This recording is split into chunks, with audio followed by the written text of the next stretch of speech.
আচ্ছা, বলো তো তোমাদের কার কার সাথে এমনটা হয়? কোনো কামিজ পরতে গেলে ওড়না খুঁজে পাই না, শাড়ি পরতে গেলে ব্লাউজ খুঁজে পায় না। এই যে দেখো, পুরাটা ড্রয়ার ভরা আমার ওড়না।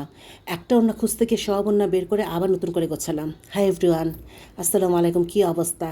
চান রাতের একটি গল্প নিয়ে তোমাদের সামনে হাজির হলাম। ঈদের আগের দিন বলে কথা, সকাল থেকেই তো অনেক কাজ করেই যাচ্ছি, কিন্তু সব কাজ তো আর তোমাদের সাথে শেয়ার করা যাবে না।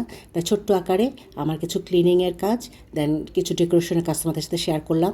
তো দেখো, দুদিন আগে কিন্তু আমি ডাইনিং টেবিলটা একটু অন্যরকম লুক দিয়েছিলাম, আবার সেটা চেঞ্জ করে ঈদ উপলক্ষে এখন এই টেবিল ক্লথটা বিছিয়ে, রানার সেটটা বিছিয়ে এইভাবে নতুন করে আবার টেবিলটাকে একটু সেট করলাম। সাথে কিছু প্লেটও দিব ম্যাচিং করে। তো এখানে টেবিলটা সাজিয়ে রাখছি।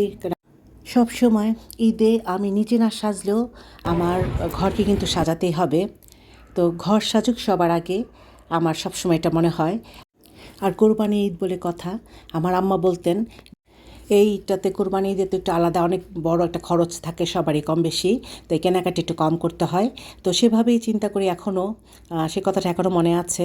কিন্তু তারপরেও একটা দুটো তো বেডশিট কিনতেই পারি, তাই না?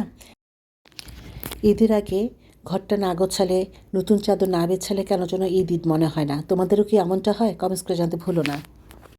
তারপর তো আছে ঈদে ট্রেডিশনাল কিছু খাবার না হলেই চলে না, সেটাও রান্না করব। হাতে মেহেদি পরব। আসলে অসুস্থ শরীর নিয়ে ঈদের আগে ঘরদোর পরিষ্কার করতে গিয়ে একদম পুরো নাজেহাল হয়ে গেছি। ছোটোবেলা থেকে এভাবেই দেখে এসছি, ঈদের আগে যে কোনো অকেশনের আগে, গেস্ট আসার আগে যে ঘরবাড়ি পরিষ্কার করা, বাথরুম থেকে শুরু করে দেন হচ্ছে রান্নাঘর থেকে শুরু করে সমস্ত কিছু পরিষ্কার করা। কিছু মানুষ আছে যারা সবসময় ভবিষ্যৎ ভবিষ্যৎ করে যায়, কিন্তু ভবিষ্যৎ করতে গিয়ে আমাদের বর্তমানটাকে কিন্তু আমরা শেষ করে ফেলি। ভবিষ্যতে চিন্তা করে বর্তমানটাকেই উপভোগ করতে ভুলে যায়। আমরা অনেক সময় ভাবি যে অনেক সময় আছে, এই কাজটা পরে করা যাবে। আসলে সেই কাজটা কি আর পরে করা হয়? মুহূর্তে বদলে যায় সব হিসেব। জীবন এখন শুধু দ্রুত ফুরানোর একটা গল্প। মাঝে মাঝে থমকে গিয়ে না ভাবি, একদিন সব কিছু ছেড়ে, পৃথিবী ছেড়ে চলে যেতে হবে, তাই না? আর কত যত্ন করে আমরা আমাদের ঘর বাড়ি সংসারটা গুছিয়ে রাখছি, সাজিয়ে রাখছি। আমি আমার ঘরটাকে সাজানোর পাশাপাশি কিছু রান্না করেও রাখছি। এখানে মুরগির রোস্টও করে ফেললাম।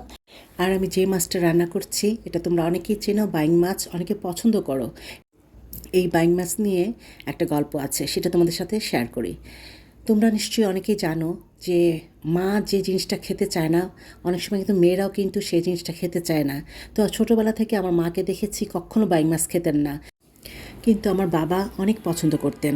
উনি বাজার থেকে বাইং মাছ আনতেন, আমার আম্মা খাক আর না খাক আব্বাকে রান্না করে দিতেন। তো সেই যে দেখতাম যে আম্মা এই মাছটা খায় না, আমি শুধু দেখতাম আমার মা কী খায় কী খান না।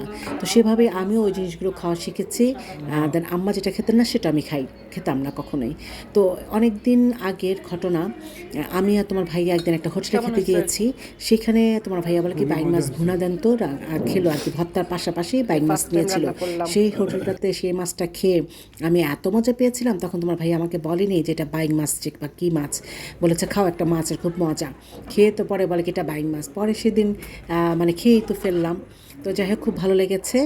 দেন এইবার ফার্স্ট টাইম আমি এনে রান্না করলাম, ট্রাস্ট মি, এইটা অনেকই আমি হয়েছিল। তো দেখো, খাওয়া দাওয়ার পরে গল্প করলাম আর বাইং মাছ নিয়ে অনেক হাসাহাসি করলাম, করে টেরে দেন খাওয়া দাওয়া শেষ করে এখন আমাদের ডেজার্ট রান্নার পালা। তো আমি পুডিং বানালাম আর মেয়ে নবাবী সেমাই রান্না করলো। তো এভাবেই আমাদের রাতটা, ঈদের চান রাতটা কাটলো। আর আলহামদুলিল্লাহ, আমি প্রায় ঈদের 2 সপ্তাহ আগে থেকে অসুস্থ, তারপরও সব কিছু ম্যানেজ করতে পেরেছি। তোমরা ঈদের আগের দিন রাতে কে কীভাবে কাটালে কমেন্টস করে জানতে ভুলো না, কে কী রান্না করলে। গত বছর এরকম আমাদের সাথে অনেক প্রিয়জন ছিলেন, এবছর যারা হয়তো ঈদে নাই। তো দোয়া করি আল্লাহ যেন সবাইকে সবার প্রিয়জন নিয়ে আগামী বছর ঈদ করার তৌফিক দান করেন। সে দোয়া করে আজকের মতো তোমাদের বিদায় নিচ্ছি। আল্লাহ হাফেজ, টাটা, ঈদ মোবারক।